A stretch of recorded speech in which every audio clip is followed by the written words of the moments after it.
This is the story of the Antwerp Diamond Heist.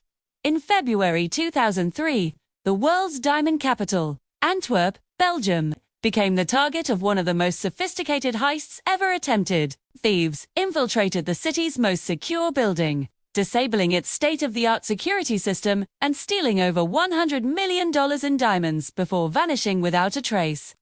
But who were these masterminds behind the crime of the century? And what makes the Antwerp Diamond Heist still be talked about today? Let's find out. The year is 2003. The place, Antwerp, Belgium, where diamonds are traded worth around $2.5 billion annually. No wonder it's also nicknamed the diamond capital of the world, the center of the diamond trade is the impressive-looking Antwerp Diamond Center. It's a futuristic structure that looks more like a spaceship than a business park. Inside, there are thousands of offices and vaults which store priceless goods. And those valuables made it a prime target for criminals. The target. Before we get into the heist itself, let's take a closer look at the target. The thieves wanted to rob a bank. They could have chosen any number of buildings, but they knew this one was virtually impenetrable. Cameras and alarm systems were everywhere, and the building was protected by armed guards. There were motion sensors under the windows. Magnetic locks secured every door. Heat detectors monitored the entire facility. Even the ceiling tiles were hiding cameras.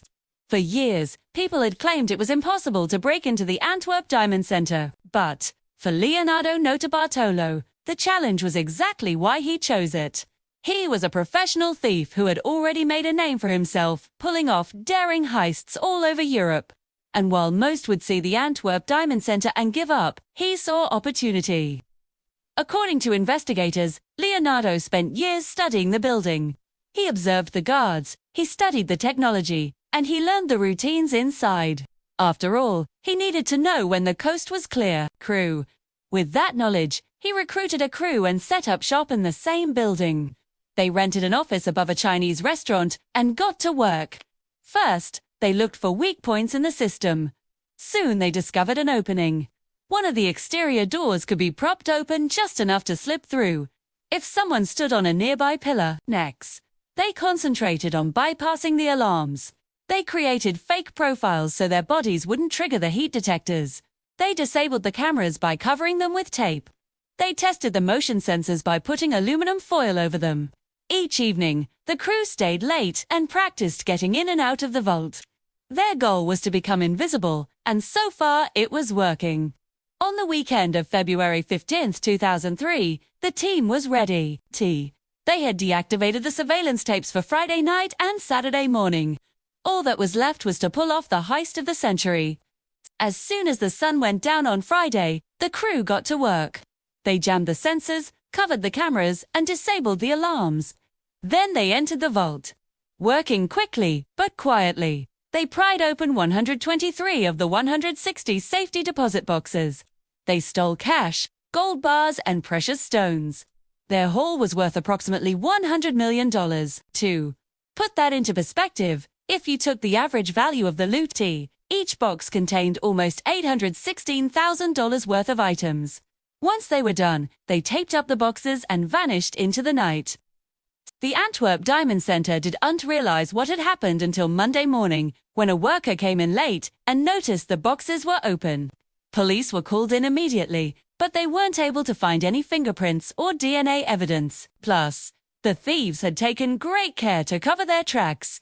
Security footage from outside the building showed a van pulling up, but it wasn't registered to anyone. Furthermore, all the men seen on camera were wearing masks and gloves. Investigators did notice that some of the loot was left behind, including 2 Rolex watches, but that was probably because they didn't want to risk setting off the alarm with too much bulk. Since then, much of the stolen goods have never been recovered, and the ones that were found had been heavily insured. So many of the original owners never asked for them back. Police were determined to catch whoever was responsible, and thankfully, they found something in the getaway van that connected the group to the crime scene. When police arrived at the apartment where the group was staying, it was empty. But they did find a wallet containing Leonardo's ID and several credit cards. They also found tools used for the heist, including bolt cutters, crowbars, and screwdrivers. Outside, they found the getaway car, which Leonardo had rented under a false name. He must have panicked and left the scene in a hurry, because he left behind his phone, laptop, and clothing. Police went through it all, and even planted a bug in his Volvo. They hoped he would use the phone again or drive the car, which he did. They tracked him to a hotel room where he had checked in under yet another false name, Zay. They arrested him without incident and brought him to jail. Police also arrested a few of his accomplices, including Daniel Zalia and Aaron Zalia, two Venezuelan brothers. But others got away, including the person who gave the tip about the vulnerable air vent. Leonardo served 4 years in prison, but according to reports, he never revealed his accomplices. He was released in 2007, but he was sent back to jail in 2012 for a different crime.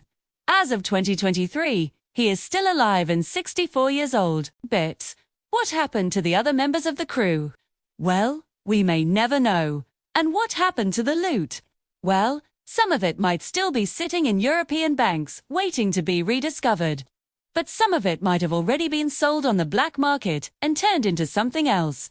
That's why the case remains unsolved. Although it's been 2 decades since the robbery, the Antwerp Diamond Heist is still regarded as one of the greatest, most carefully planned robberies in history. How could it not be? Someone literally robbed a diamond vault in broad daylight. But we can't talk about the Antwerp Diamond Heist without discussing Leonardo Notarbartolo. He was a mastermind, a planner, someone who knew how to get inside people's heads. He understood how to infiltrate a building, disable an alarm system, and steal millions of dollars worth of diamonds. But what was it about the challenge that excited him the most? Was it the money, the fame, or the thrill of the chase? We'll never know. What we do know is that he changed the game when it comes to diamond heists. He proved that no vault is impenetrable, no security system foolproof, and no diamond safe from theft. That's why the story of the Antwerp Diamond Heist continues to captivate us. It reminds us that no matter how careful we are, no matter how secure we think our systems are, there's always someone out there who will find a way to beat us. What do you think? Were the diamonds ever recovered? Do you think the missing diamonds are still hidden somewhere in Europe? Or were they sold on the black market long ago? Share your theory in the comments below. Don't forget to like this video and subscribe to Real Crime Mysteries for more legendary heists and unsolved cases. See you next time.